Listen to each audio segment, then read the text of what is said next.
अरे मंत्री जी से नहीं मिल सकते, डीएम से नहीं मिल सकते। पता है क्यों? क्योंकि ये छोटे लोगों से ज्यादा भिखमंगे हैं। सारे पार्टी के अपने पार्टी के नेता सोचते हैं कि एक सीडी आ जाए तो मजा आ जाए, और है सीडी सबके, ऐसा तो है कि नहीं है। इस हम्माम में कौन नंगा नहीं है, पर जो पकड़ गया सब नंगे हैं। के कलम और कट्टा। जो दौर चल रहा है दुर्योधन और दुशासन का, ये बुद्ध का दौर नहीं है, ये दुर्योधन और दुशासन का दौर है। शारीरिक शक्ति कम हो जाएगी, नीले ड्रम में पहुंच जाओगे। राखी सावंत ने 4 शादी की है, तुम्हारी मौसी है वे, इतना परेशान हो कि तुम्हारी बुआ लगती है। मुसलमानों ने राज किया भैया, मुसलमानों। अब तुम भिखमंगे थे तो तुम पे कोई भी राज करेगा।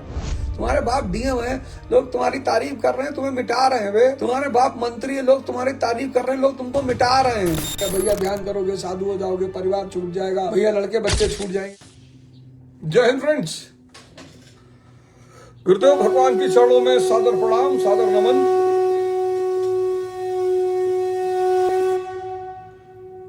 तो आज काठमांडू से गोधान का भाग 2 आपके लिए प्रस्तुत है। अब चूंकि हो जाता है कभी कभी, दौड़े ज्यादा रहते हैं, प्रोग्राम ज्यादा रहते हैं, तो गोदान का जो पहला भाग था वो बड़ा प्यारा भाग था। हालांकि पूरी गोदान एक बड़ी जबरदस्त संदेशों का संग्रह है। पूरी गोदान संदेशों का एक संग्रह है, बहुत जबरदस्त संदेशों का संग्रह। उठ जाग मुसाफिर भोर भई, अब रैन कहा तुम सोवत है, जो सोवत है सो खोवत है, जो जागत है सो पावत। तो मैंने कहा पूरी गोदान एक संदेशों का संग्रह है। पहले पार्ट में आपने देखा कि आपको पता चला कि भाई व्यवहारिक बुद्धि एक शक्ति है। मुन्ना त्रिपाठी नहीं बनना। मुन्ना त्रिपाठी में किस बात की कमी है? व्यवहारिक बुद्धि की कमी है। मिर्जापुर और अखंडानंद किस बात का धनी है? व्यवहारिक बुद्धि का। तो व्यवहारिक बुद्धि का धनी है। तो तुम देखो मुन्ना त्रिपाठी और अखंडानंद त्रिपाठी का फर्क। व्यवहारिक बुद्धि एक शक्ति है। गाय कृषक अर्थव्यवस्था की रीढ़ है, तभी तो इस देश ने माता कहा है? ऐसे थोड़ी माता कह दिया। गाय इस कृषक अर्थव्यवस्था की रीढ़ की हड्डी है। भाई किसान क्या है? उसकी तो पीरियोडिकल इनकम है, हर 6 महीने बाद उसकी आय होती है। तो उस 6 महीने वो क्या करेगा? फिर गाय से बैल आता है, जो कृषि की सबसे बड़ी आवश्यकता है, जुताई, उस पर काम आएगा। तो इस तरह से कई सारे संदेश मैंने आपको पहले गोदान के पहले पार्ट में बताए।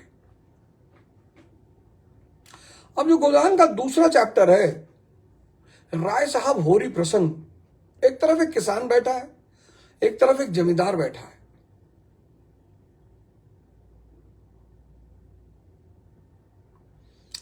और दोनों के बीच वार्ता हो रही है। अब राय साहब इस दूसरे पार्ट में बड़ी सारी कीमती संदेश हैं जिन पे हम चर्चा करेंगे। आमदनी और अधिकार में जौ भर की कमी ना होने पर भी उनका यश मानो बढ़ रहा था। भाई अमीर लोग हैं, अमीर मतलब धनी कहें तो ज्यादा ठीक है। आमदनी और अधिकार में जौ भर की कमी ना होने पर, कहते ना बड़े का गुनाह नहीं माना जाता।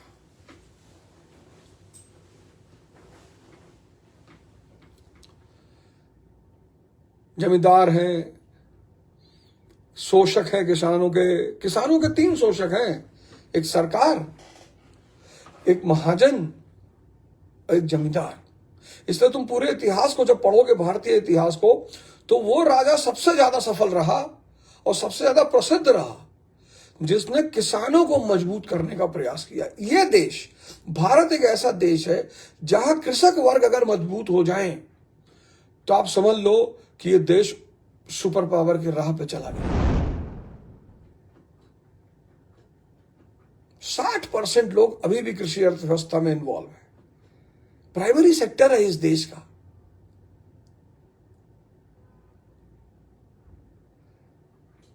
और प्राइमरी सेक्टर अगर कमजोर हो जाए तो परचेसिंग पावर कम हो जाए, तो कृषि अर्थव्यवस्था। अब मैं आपसे बार बार एक बात कहता हूं कि आप जो है ना, अपने देखने की क्षमता का विकास कर लो। जिसको देखना आ गया, समझ उसको पढ़ना आ गया। इसलिए भारत ने ज्ञान को दर्शन कहा। अब जमींदार हैं, किसानों का शोषण कर रहे हैं, लेकिन चूंकि एक बार जेल चले गए, काउंसिल की मेंबरी छोड़कर जेल चले गए, आसामियों के बीच उनकी बड़ी श्रद्धा हो गई। तुम देखो आजकल के नेता कंबल बंटवा दिए, खाना बंटवा दिए, लंगर लगवा दिए। अरे बाप रे बाप, नेताजी आए थे भैया, हैंडपंप घर के सामने लगवा दिया। और नेता का काम ही क्या है? भैया नेताजी फलाने के घर में चले गए, उनके यहां डेथ हो गई थी तो चले गए। यही तो काम है नेता का। इसमें इतनी वाहवाही देने की क्या जरूरत है? क्योंकि भारतीय मानसिकता अभी भी नेताओं को राजा मानती है। तो राय साहब जो हैं वो मतलब राष्ट्रवादी होने पर भी हुक्काम से मेल जोल बनाए हैं। अब यही देखो ऊंचे वर्ग और नीचे वर्ग में फर्क। यही देखो जो पूंजीपति है उसके लिए कोई दुश्मन नहीं है। राष्ट्रीय आंदोलन चल रहा है और राय साहब राष्ट्रवादी होने पर भी हुक्काम से मेल जोल बनाए रखते हैं। उनकी नजरें और डालियां और कर्मचारियों की दस्तूरियां जैसे कि तैसे चली आती है। देखो अमीर और गरीब की साइकोलॉजी का सबसे बड़ा फर्क। अमीर जो है, जो धनी, जिसके पास पैसा है, वो अब किसी को दुश्मन नहीं मानता। वो दुश्मन सिर्फ उसको मानता है जो उसके हित पर प्रहार करता है। मुकेश अंबानी के लिए राहुल गांधी दुश्मन है? नहीं, बिल्कुल नहीं है। अडानी के लिए राहुल गांधी दुश्मन है? अडानी के लिए हो सकते हैं, क्योंकि अडानी अमीर बने ही मोदी जी के राज में। लेकिन मुकेश अंबानी का एक बड़ा फेमस स्टेटमेंट था, मुझे याद है। उन्होंने कहा मैं अपनी एक जेब में कांग्रेस, दूसरे जेब में भाजपा को रखता हूं। रखते ही होंगे। पैसे वालों के लिए कोई दुश्मन नहीं है, और जिनके पास पैसा नहीं उनके सब दुश्मन है। और ये जो दुश्मनी का भाव है, ये जो क्रोध का भाव है, ये व्यक्ति के विकास में सबसे बड़ा बाधक है। मैं बता दूं कैसे। क्रोध विवेक को मार देता है। गीता का जो दूसरा अध्याय है उसका 63वां श्लोक पढ़िए, आपको पता चलेगा क्रोध पैदा कैसे होता है, क्रोध खतरनाक क्यों है। आज आप देखो डिप्रेशन की संख्या बढ़ गई, क्रोध करने की संख्या बढ़ गई। बताओ, कोई बेटा अपने बाप के टुकड़े टुकड़े कर सकता है सिर्फ इस बात पे कि पिताजी कह रहे नीट की तैयारी करो। अबे हमसे भी गए थे, हम गए 3-4 साल तैयारी की, उनको पता चल गया कि भैया एक तो 2-4 जन्म ना हुई। कहीं भी अभी ये कह लो, उमा पिता का मारे कौन जरूरत रहा। भाई तुम्हारे पिता अगर कह रहे थे नीट की तैयारी कर लो तो तुम चले आते कोटा, घूमते टहलते मौज करते। पिता को मारने की क्या जरूरत थी? 10-12 साल करते हो, पिताजी वैसे बुला लेते। लेकिन ये जानते हो किस चीज का परिणाम है?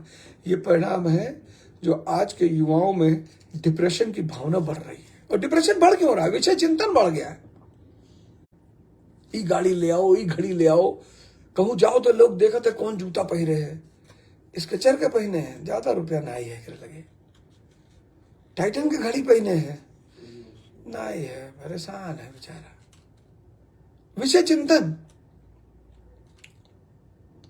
विषय चिंतन से आसक्ति बढ़ गई, आसक्ति से कामना बढ़ गई, इच्छा, और इच्छा जब पूरी नहीं होगी तो क्रोध पैदा हो जाएगा। नियम है ये। कभी तो गुरु भाई भगवान कहते हैं इच्छा काया इच्छा माया इच्छा जग उपजाया। इच्छा से बचो, और छात्र जीवन में तो एकदम बचो। अब इच्छा पूरी नहीं, क्रोध पैदा हो गया। क्रोध जैसे ही पैदा होगा वैसे अविवेक पैदा हो जाए, मूर्खता पैदा हो जाएगी।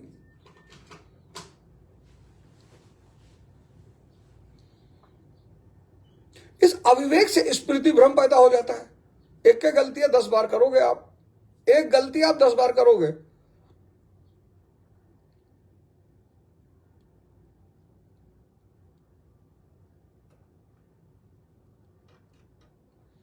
एक गलती आप 10 बार करोगे और स्मृति भ्रम बुद्धि का नाश कर देता है। सोचो कितना प्यारा कनेक्शन है। विषय आसक्ति, इच्छा, क्रोध, अविवेक और बुद्धि विनाश। तो जो पैसे वाले लोग हैं उनका कोई दुश्मन नहीं है। R=I, उनका सूत्र सीधा है, रिलेशन डिपेंड्स अपॉन इंटरेस्ट। और जिनके पास पैसा नहीं है, मजदूर है, किसान है, मिडिल क्लास है, लोअर मिडिल क्लास है, EWS है, सबको दुश्मन मानते, सबको। आज देखो समाज में क्या हाल है। जो भाजपा के लिए वोट कर रहे हैं वो समाजवादियों को नमाजवादी कह रहे हैं, जो समाजवादी को वोट कर रहे हैं वो भाजपा वालों को भक्त कह रहे हैं।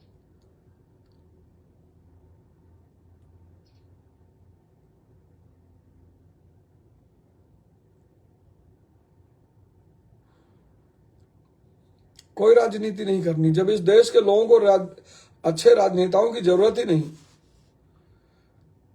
राज्यसभा जाने के लिए बेवकूफ नेताओं की चाटुकारिता करनी पड़ेगी और वो संभव है नहीं। ना तो हम चुनाव जीत सकते हैं। चुनाव इसलिए नहीं जीत सकते क्योंकि जनता कह रही मेरा पैर छुओ, और 400 चुनाव हार जाएंगे तब भी नहीं छुएंगे। और राज्यसभा इसलिए नहीं जा पाएंगे क्योंकि नेता कहेगा मेरी चाटुकारिता करो, मेरा भजन गाओ। तो ये देखिए पहला फर्क ये है कि राय साहब जो है जमींदार हैं और साथ साथ राष्ट्रवादी भी हैं, और चूंकि जेल चले गए हैं तो किसान वर्ग भी उनको बहुत मानता है। धनुष यज्ञ करा रहे हैं। अब ये बहुत बड़ी बात, धनुष यज्ञ करा रहे हैं। जैसे बहुत लोग कथा करावत हैं, आज बड़े बड़े लोग कथा करावत हैं। तो ये कथा अवथा क्या है? बेसिकली प्रमोशन है। उनका देखी देखा जिनके पास पैसा नहीं वो भी करा रहे हैं, उधार लेके करा रहे हैं, ब्याज पे पैसा लेके करा रहे हैं। साहब आप चिड़ियों को दाना खिला दीजिए, कुत्ते को रोटी खिला दीजिए, गाय को रोटी खिला दीजिए, हो गया भंडारा। भगवान सिर्फ व्यक्ति का भाव देखता है।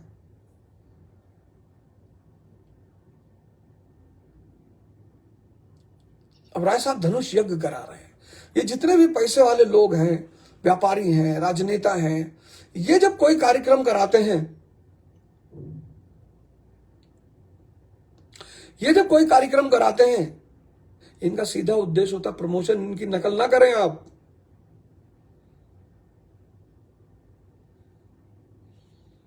मना करें अपने घर में लोगों को, बर्थडे मनाना है यार, 4 लोग मना लो। मैरिज हॉल बुक कराना है, 50,000 रुपया उधार लेना है, क्यों दिखाना है किसी को?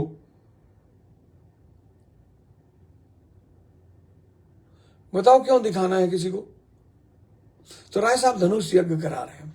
होरी को बुलाया है उन्होंने। गौर करना, जब भी कोई पैसे वाला व्यक्ति, पद वाला व्यक्ति आपको बुलाता है और आप उस काबिल नहीं कि वो आपको बुलाए, अगर बुला रहा है तो आप मान के चलिए कि उसको आपसे कोई काम जरूर होगा।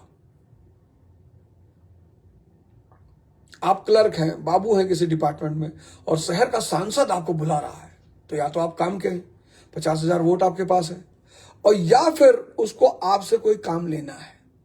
तो राय साहब ने होरी को बुलाया है, किसान को, और सिर्फ बुलाया नहीं है, मिलते ही कहा कि तुमको माली का रोल दे रहा हूं।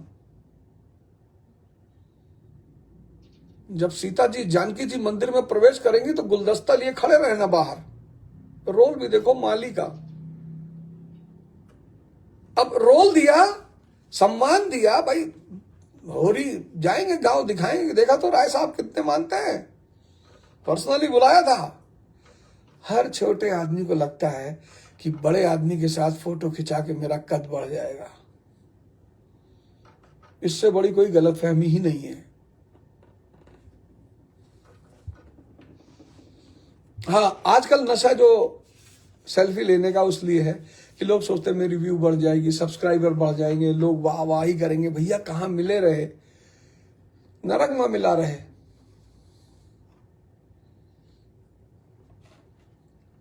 हैं? माली बनना पड़ा गया, समझ गया ना। जिस वक्त जानकी जी मंदिर में पूजा करने जाते उसी वक्त तू एक गुलदस्ता लिए खड़ा रहेगा और जानकी जी को भेंट करेगा, गलती ना करना।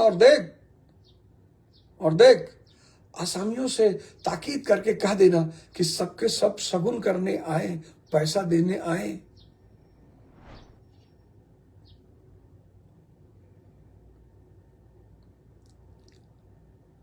देखो छोटा आदमी लगता है कि प्रेम में बुलाया है। जब भी कोई आपसे ताकतवर व्यक्ति आपको बुला रहा है तो ये मान के जाइएगा कि उसको आपसे कोई ना कोई काम लेना ही लेना है।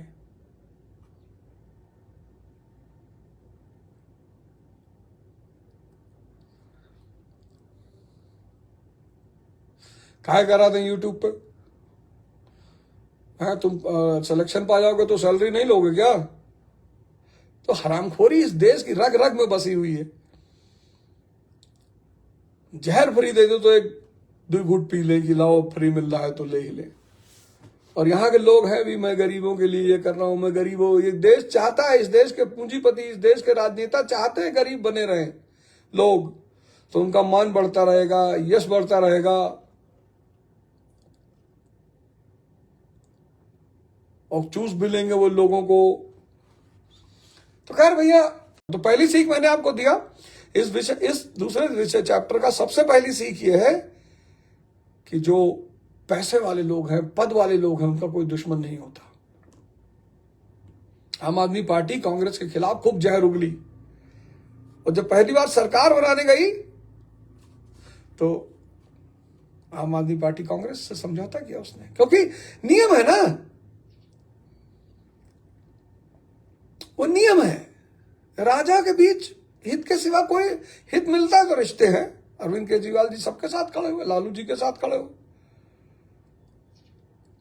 ऐसा कौन नेता है जिसके साथ वो खड़े नहीं हुए?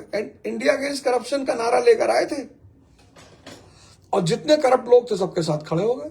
तो उसके पीछे ये वजह नहीं कि वो करप्ट है, वो नियम है।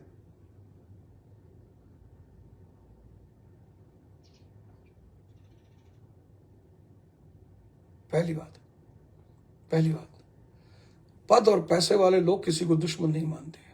तो दोस्त कौन है उनका? जो उनके हित का है। ये पहला नियम नोट कर लीजिएगा।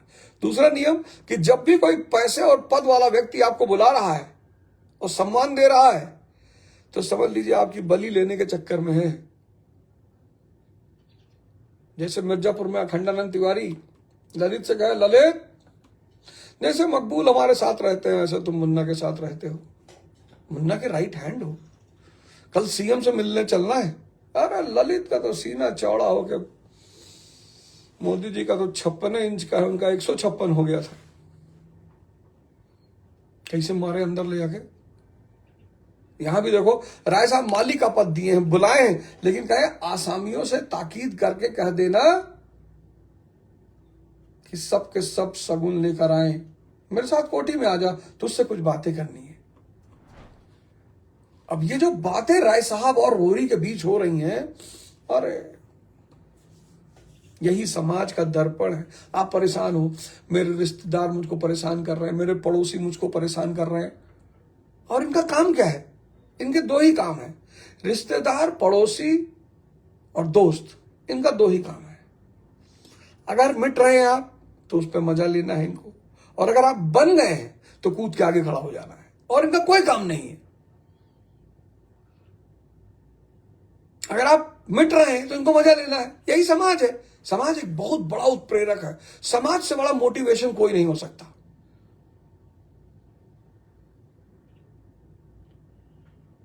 समाज से बड़ा मोटिवेशन कोई नहीं हो सकता।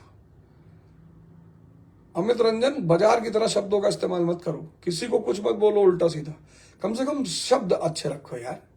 सब क्या बेवकूफी जैसे शब्द इस्तेमाल कर रहे हो। आदमी के शब्द उसके वर्ग के सूचक होते हैं।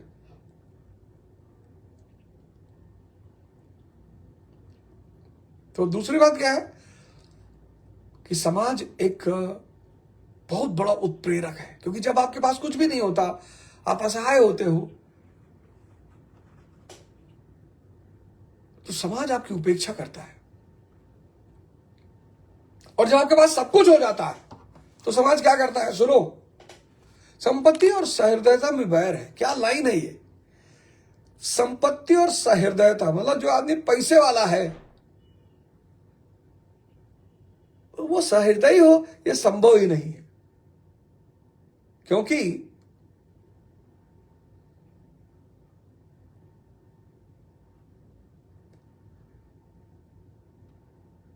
सुनो, राय साहब कह रहे हैं कि यार मैं तुमको अपना दुख सुनाऊंगा, तुम हंसोगे तो मुझे दुख नहीं होगा। और पहले तो तुम हंसोगे नहीं कि तुम्हारी औकात नहीं हंसने की, तुम भिखमंगे हो, लेकिन हंसोगे तो भी दुख नहीं होगा। लेकिन मेरे जो अपने हैं उनकी हंसी में नहीं सह सकता, जो अपने बराबर के हैं, क्योंकि उनकी हंसी में ईर्ष्या, व्यंग और जलन है। क्या बात है! बराबरी वालों की जो हंसी होती है उसमें 3 चीज होती है, ईर्ष्या, व्यंग और जलन। और यही तो मोटिवेशन है। और मोटिवेशन है क्या? तुम मोटिवेशन लेक्चर सुन रहे हो, यही मोटिवेशन है। जब अपने साथ के लोग आपसे ईर्ष्या कर रहे हैं, जलन कर रहे हैं, व्यंग कर रहे हैं, और नेता, आप कुर्ता पजामा पहन लिए, नेता कहना शुरू कर दिया आपको लोग, विधायक, और उनके विधायक कहने में एक व्यंग है। आप तैयारी करने लगे, लोग आपको डीएम कहने लगे, उनके डीएम कहने में एक व्यंग है।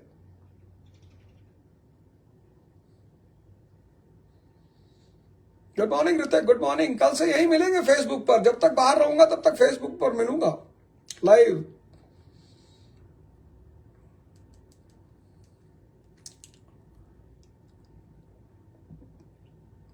और यही वाला ओरिजिनल चैनल है अवध ओझा वाजीराम।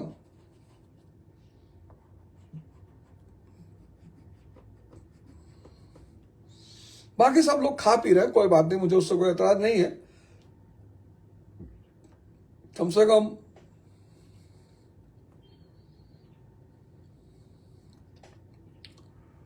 ईर्ष्या, व्यंग और जलन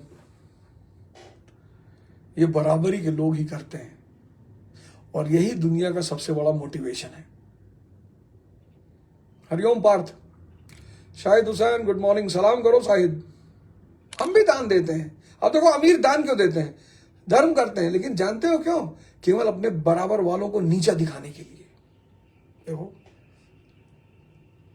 हमारा दान और धर्म कोरा अहंकार, विशुद्ध अहंकार, हम में से किसी पर डिग्री हो जाए, कुर्किया जाए, बकाया मालगुजारी की इल्लत में हवालात हो जाए, किसी का जवान बेटा मर जाए, किसी की विधवा बहू निकल जाए, किसी के घर में आग लग जाए, कोई किसी वैश्या के हाथों उल्लू बन जाए या अपने आसामियों के हाथों पिट जाए, तो उसके और सभी भाई उस पर हंसेंगे, बगलें बजाएंगे, मानो सारे संसार की संपदा मिल गई।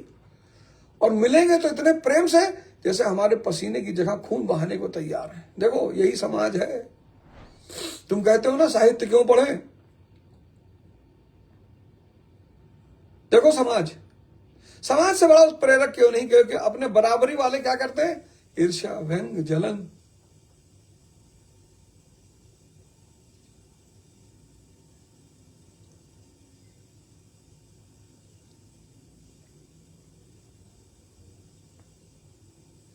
है?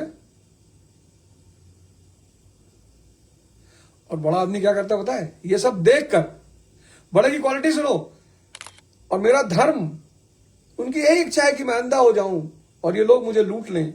और मेरा यह धर्म यह है कि सब कुछ देखकर मैं भी कुछ भी ना देखूं, सब कुछ जानकर गधा बना रहूं। इसीलिए हर बड़ा आदमी, पद वाला, पैसे वाला, वो अंदर से बेचैन है, गधा बना हुआ है ना। गधा ना बना रहे तो अपने ही लोग और दुश्मन बन जाए। हर पैसे और पद वाला आदमी गधा बना हुआ है, जिसके जो के संबंध सबसे अच्छे हैं। माया गधा ही बनाती है अंततः।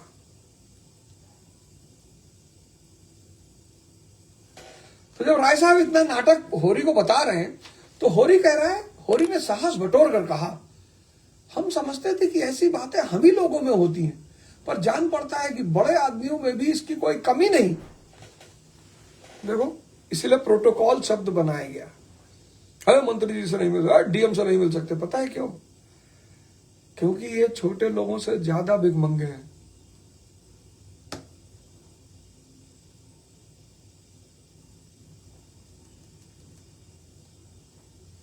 ये जो सो कॉल्ड धन वाले लोग हैं, पद वाले लोग हैं, ये और ज्यादा भिखमंगे हैं। मैं केरला गया, क्या नाम है, मुन्नार। तो एक छोटी सी झोपड़ी की दुकान थी, छोटी सी। मेरी बेटी थी, उसको भूख लगी, रोने लगी। तो मैंने कहा भैया दूध दे दो, तो उसने 1 गिलास दूध दिया। तो पैसा देने लगा रहे, उसने कहा भैया कैसी बातें कर रहे हो भैया, बच्ची को दूध पिलाने का पैसा लेंगे? नहीं लिया उसने।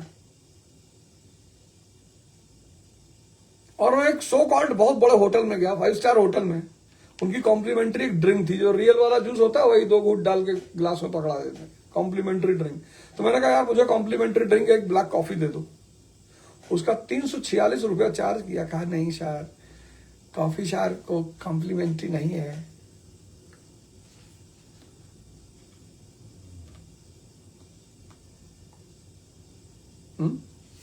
समाज एक बहुत बड़ा उत्प्रेरक है।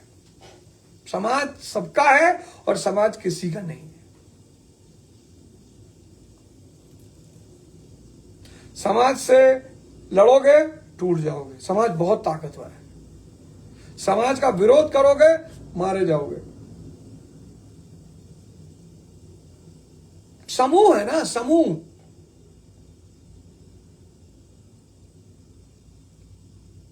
और मूर्खों का समूह बहुत ताकतवर होता है। बहुत सोच समझ के चीजें बनाई गई हैं। समाज बहुत ताकतवर है। उससे लड़ोगे मार दिए जाओगे, उसका विरोध करोगे टूट जाओगे, उसके खिलाफ जाओगे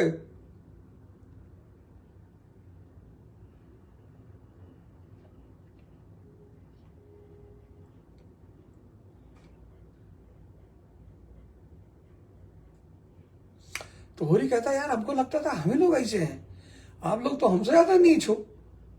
देखो समाज, समाज शब्द को समझो। राय साहब कहते हैं हमारे नाम बड़े हैं पर दर्शन थोड़े। गरीबों में अगर ईर्ष्या या वैर है तो स्वार्थ के लिए, पेट के लिए। ऐसी ईर्ष्या और वैर को मैं क्षम्य समझता हूं।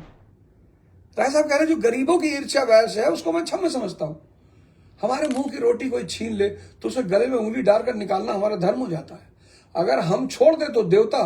बड़े आदमियों की ईर्ष्या और वैर केवल आनंद के लिए। क्या बात है, क्या लाइन है। बड़े आदमियों की ईर्ष्या और वैर केवल आनंद के लिए।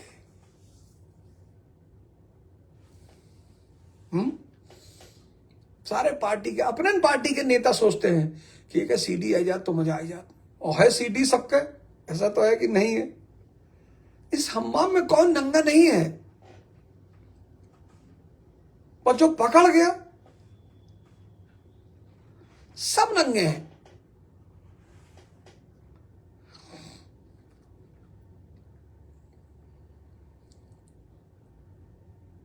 बड़े आदमियों में ईर्ष्या और वैर आनंद का विषय। देखो, आनंद के लिए हम इतने बड़े आदमी हो गए हैं कि हमें नीचता और कुटिलता में ही निस्वार्थता और परम आनंद मिलता है। नीचता और कुटिलता में निस्वार्थता और परम आनंद मिलता है। हम देवतापन के उस दर्जे में पहुंच गए हैं जब हमें दूसरों के रोने पर हंसी आती है। इसे तुम छोटी साधना मत समझो। जब इतना बड़ा कुटुंब है तो कोई ना कोई तो हमेशा बीमार रहेगा ही।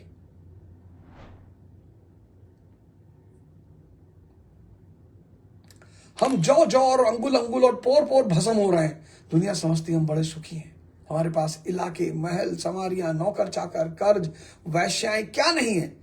लेकिन जिसकी आत्मा में बल नहीं है, अभिमान नहीं है, वह चाहे कुछ हो आदमी नहीं है। क्या बात है। यही तो इस्लाम कहता है ईमान, यही तो हिंदू धर्म कहता है धर्म।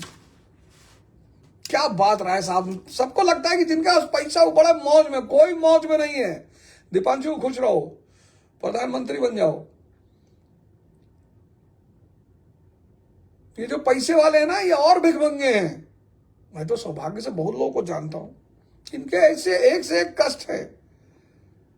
लिख तो रहा है हम जो जो और अंगुल अंगुल और पोर पोर भस्म हो रहा है। दुनिया समझती है हम बड़े सुखी हैं, हमारे पास इलाके, महल, सवारियां, नौकर चाकर, कर्ज, वैश्याएं क्या नहीं है।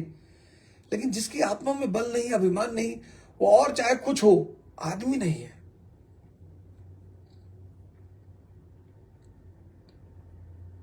देखो कितनी बड़ी बात लिखी है। तभी तो मैं आपसे कहता हूं कि धर्म के रास्ते पर चलो, ध्यान करो, साधना करो, आंतरिक शक्तियों का सृजन करो।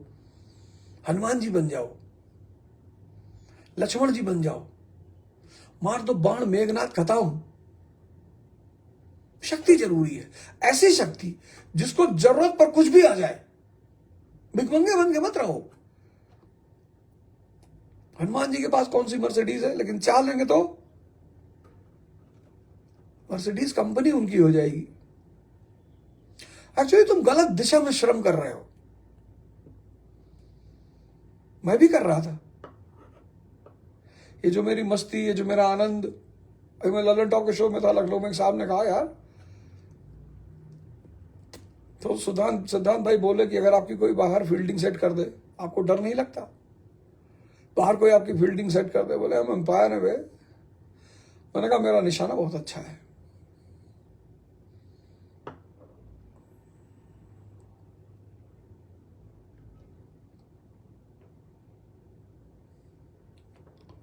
इससे फील्डिंग सेट कर दोगे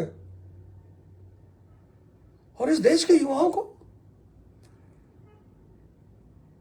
के कलम और कट्टा, जो दौर चल रहा है दुर्योधन और दुशासन का, ये बुद्ध का दौर नहीं है, ये दुर्योधन और दुशासन का दौर है। शारीरिक शक्ति कम हो जाएगी, नीले ड्रम में पहुंच जाओगे।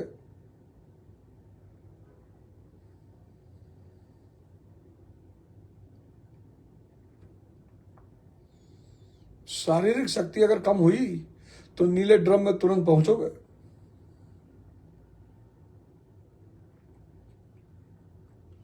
तो पढ़ाई करो, अध्ययन करो, मानसिक शक्ति का विकास करो, योग करो, ध्यान करो, नॉन स्टिक चलाना सीख लो, शूटिंग सीख लो। शक्ति रहने में क्या बुराई है? अगर भारतीयों के पास शक्ति होती तो महमूद, अगर सारे भारतीय वेल ट्रेंड होते युद्ध में, तो महमूद गजनी 17 बार भारत लूटता। एक बार नहीं, 17 बार। सोचो कितने मरे हुए लोग रहे होंगे उस वक्त। छोड़ो महमूद गजनी, मोहम्मद गौरी, मुट्ठी भर तुर्कों ने आकर भारत पर कब्जा करके राज किया। मुसलमानों ने राज किया भैया, मुसलमानों, अबे तुम भिखमंगे थे तो तुम पे कोई भी राज करेगा भैया। मुगलों ने हमारे ऊपर राज किया, मुट्ठी भर थे। अपनी कमजोरी नहीं दिखाई पड़ रही है, अपनी कमजोरी नहीं दिखाई पड़ रही है। हनुमान जी बन जाओ, लक्ष्मण जी बन जाओ, शक्ति रखो कि मेघनाथ को पटक दो उठाकर। भगवान के राम के साथ रहो। दुनिया छोड़ने के लिए कौन कह रहा है यार? तो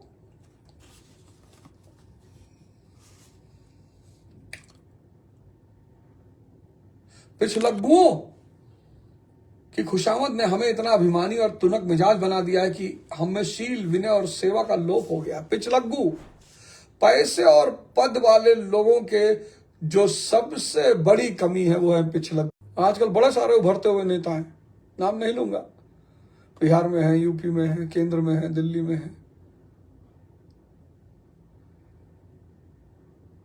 पिछलग्गुओं से परेशान। देखो, पिछलग्गुओं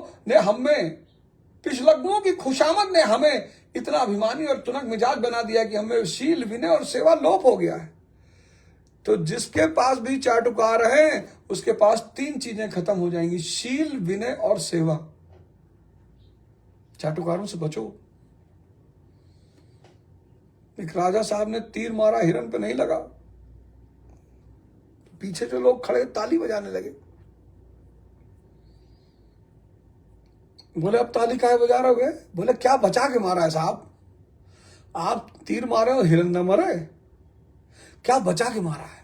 चाटुकारों से बचो। तुम्हारे बाप डीएम है, लोग तुम्हारी तारीफ कर रहे हैं, तुम्हें मिटा रहे हैं वे। तुम्हारे बाप मंत्री है, लोग तुम्हारी तारीफ कर रहे हैं, लोग तुमको मिटा रहे हैं।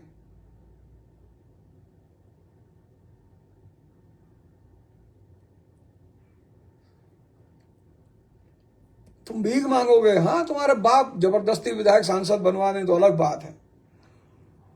तुम्हारे बाप अपनी शक्ति का प्रयोग करके ये मासूम जनता बेचारी निरीह पहले कहती थी कांग्रेस में परिवारवाद है, कांग्रेस में परिवारवाद है, और आज योग्य व्यक्तियों को चुनो। यार, तुमने बिहार में डॉक्टर केसी सिन्हा को हरा दिया, चलो हमको हरा दिया, कोई बात नहीं। चलो मान लो हम अच्छे आदमी नहीं है, बदमाशी करते हैं, कोई बात नहीं, हमको हरा दिए। केसी सिन्हा को हरा दिए। वो बिहार जो किसी समय कर्पूरी ठाकुर को सीएम बना देता है। कर्पूरी ठाकुर से बड़ा नेता कोई हुआ? सबसे पहले ईडब्ल्यूएस को आरक्षण देने वाले कर्पूरी ठाकुर हैं। नाई जाति से आते थे, शिक्षक थे, किसी ने उनकी जाति नहीं देखी। लोगों ने देखा कि शिक्षक आदमी, इसको बनाओ भैया। क्या समाज रहा होगा बिहार का 1950-60 में?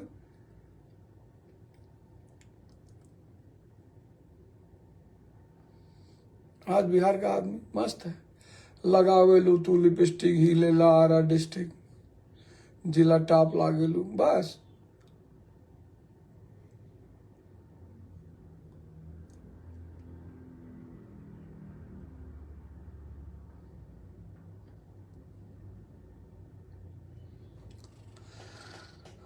और एक बड़ी बात कहा है ना, peak of materialism is the beginning of spiritualism. उसका रीजन यहां लिखा हुआ है, जब तक संपत्ति की यह बेड़ी हमारे पैरों से ना निकलेगी तब तक यह अभिशाप हमारे सिर पर मंडराता रहेगा। हम मानवता का वह पद ना पा सकेंगे जिस पर पहुंचना ही जीवन का अंतिम लक्ष्य है। इसीलिए हर पैसे वाला आदमी अंदर से निराश है। अब शाहरुख खान के पास पैसा है,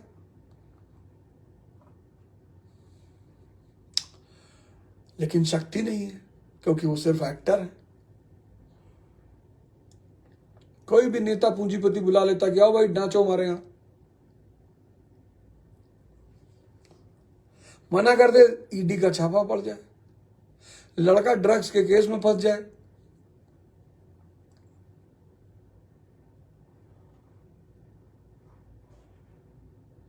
हर पैसे और पद वाला आदमी अंदर से निराश है।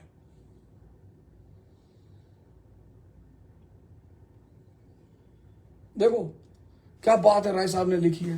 क्या प्रेमचंद जी का क्या ऑब्जर्वेशन लेवल रहा होगा, क्या विवेक रहा, क्या विवेक की स्थिति रही होगी। मतलब सलाम है प्रेमचंद जी को। जब तक यह संपत्ति की यह बेड़ी हमारे पैरों से ना निकलेगी तब तक यह अभिशाप हमारे सिर पर मंडराता रहेगा। हम मानवता का वह पद न पा सकेंगे जिस पर पहुंचना ही जीवन का अंतिम लक्ष्य है।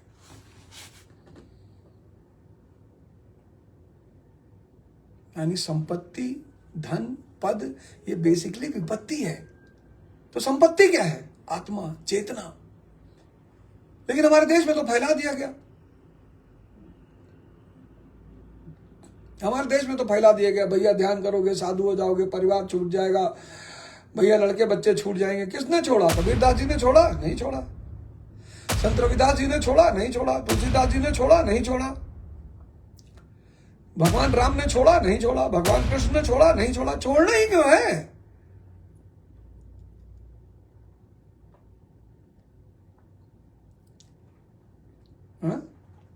स्त्री कौन है? भगवान का अवतार है। भगवान और स्त्री दोनों सेम है।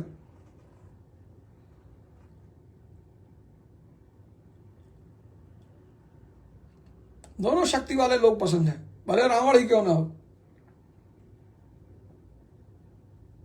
भाई शंकर भगवान वरदान दिए ना रावण को।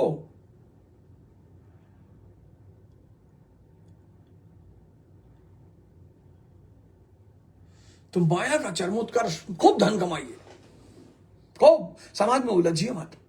अपने सिद्धांतों को देखिए। दूसरा चैप्टर कितनी बड़ी बड़ी बातें बता गया। पहली बात क्या बता गया कि समाज में अगर मस्त रहना है तो R=I का फॉर्मूला फॉलो करो। ये क्या R=I? Relation depends upon interest. सबसे रिश्ता मत बनाओ। 5 शब्दों को आज अपनी डायरी में लिख लो। सबसे रिश्ता मत बनाओ। भिखमंगों का कौन रिश्तेदार है, भिखमंगों का कौन पड़ोसी, भिखमंगों का कौन फ्रेंड, दिखाई नहीं पड़ता। वैलेंटाइन पे देखे किसी रिक्शे वाले कोई लड़की जाके फूल देके आई हो और दिखाई नहीं पड़ता, तो तुम ओरिजिनल धृतराष्ट्र हो। पहली बात, रिश्ता। जो जूस पिला रहा है वो दोस्त है, जो पढ़ने के लिए कह रहा है वो दोस्त है, जो माँ बाप के सम्मान करने के लिए कह रहा है वो दोस्त है। ये शब्द लिख लो, पहला रिश्ता। दूसरा, समय। नहीं पढ़ने का मन कर रहा है, जिम चले जाओ, शरीर की शक्ति बढ़ेगी। नहीं पढ़ने का मन कर रहा है, लाइब्रेरी चले जाओ, ज्ञान बढ़ेगा। नहीं पढ़ने का मन कर रहा है, मंदिर चले जाओ, आत्मिक शक्ति बढ़ेगी। समय वहां डालो जहां शक्ति बढ़ रही है। जहां शक्ति घट रही है, 6 घंटा चाय की दुकान पे बैठे हो। राखी सावंत ने 4 शादी की है, तुम्हारी मौसी है वे, इतना परेशान हो कि तुम्हारी बुआ लगती है। तुम काहे परेशान हो वे? हैं? तुम्हारे पेट में काहे दर्द हो रहा है? करने दो, 4 करे, 24 करे, 44 करे, 4000 करे, तुमसे क्या लेना देना है? तो दूसरा है समय। तीसरा, प्रेम। तुम मत करो किसी से, इतनी शक्ति पैदा कर लो कि लोग तुमसे प्रेम करें। लोग कहते हैं ना भैया हम भगवान से प्रेम करते हैं, नहीं करोगे तो मार खाओगे। जब रावण को मार डाले भगवान, तो तुम साइकिल पे चलने वाले हैं, पैंट में रस्सी बांध के बांधे हो कमर पे, बेल्ट खरीदने का पैसा नहीं है, तुम भगवान को प्रेम नहीं करोगे? कॉन्स्टिपेशन हो जाता है तो परेशान रहते हो, हैं? तुम्हारे बस में तुम्हारी अपनी पॉटी नहीं है, रात भर तुमको नींद नहीं आती। तो पहला शब्द है रिश्ता, दूसरा समय, तीसरा प्रेम। करना है पर लोग तुम्हें करें। चौथा, समझ। समझ का विस्तार करो, पढ़ाई से करो, देख कर करो, देखो लोगों को जाकर। जाओ आज दिन में किसी सरकारी अस्पताल में चले जाना, इमरजेंसी वार्ड में बेहोश हो जाओगे। जिसके पास पैसा नहीं है, नरक की जिंदगी जी रहा है, नरक में है ही।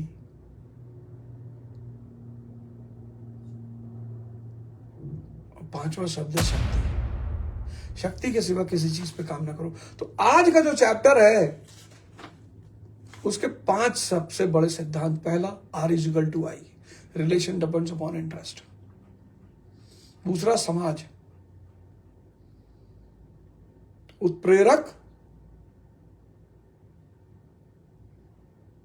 और आईना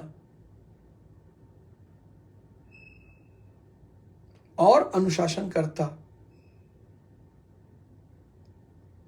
तीसरा,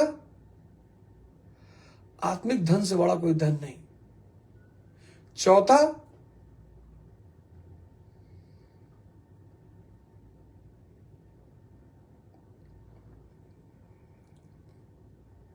चाटुकारों से बचना। 5वां, मानवता का सबसे बड़ा उद्देश्य धन, पैसा कमाना नहीं, पद कमाना नहीं, चेतना कमाना है। वृक्ष कबहु नहीं फल रखे, नदी न संचय नीर, परमारथ के कारण साधुन धरा शरीर। ये गोदान का दूसरा चैप्टर के संदेश है।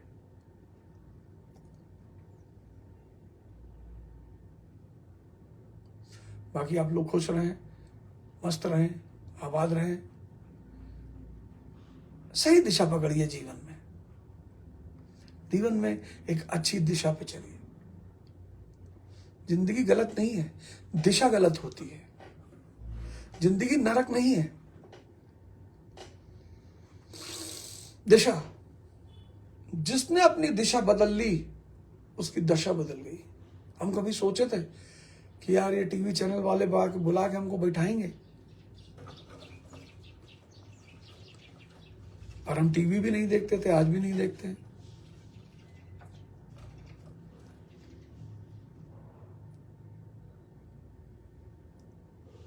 दिशा बदल लो। बचपन मौज करने के लिए, जवानी युद्ध करने के लिए। कृष्ण ने किया, राम ने किया, तुम भी करो यार। तुम काहे भाग रहे हो? सुबह उठो, 10 किलोमीटर दौड़ लो, 50 सूर्य नमस्कार कर लो, 1 घंटा आंख बंद करके अपने आप को देख लो कि मेरा मन पागल है कि सन्यासी है। पागल है तो कुछ ना उखाड़ पाओगे जिंदगी में। भग अगर किए जा रहा है, ध्यान मतलब क्या, अपनी आंतरिक दशा की जांच करना। कल सुबह 6 बजे या 7 बजे, अभी मैं फेसबुक पे 4 दिन और लाइव रहूंगा। आज 26 है, 27, 28, 1, 3 दिन लाइव रहूंगा, फिर मैं यूट्यूब पे आ जाऊंगा। अरे अवधूजा, है ना। चलिए, तो आज का दिन आप बोल लीजिए, संकल्प लीजिए कि आज पूरा दिन होश में रहना है और क्रिएटिव काम करना है। होश में रहना और क्रिएटिव 3 बार आंख बंद करके अपने मन में दोहराइए। जय हिंद, जय भारत।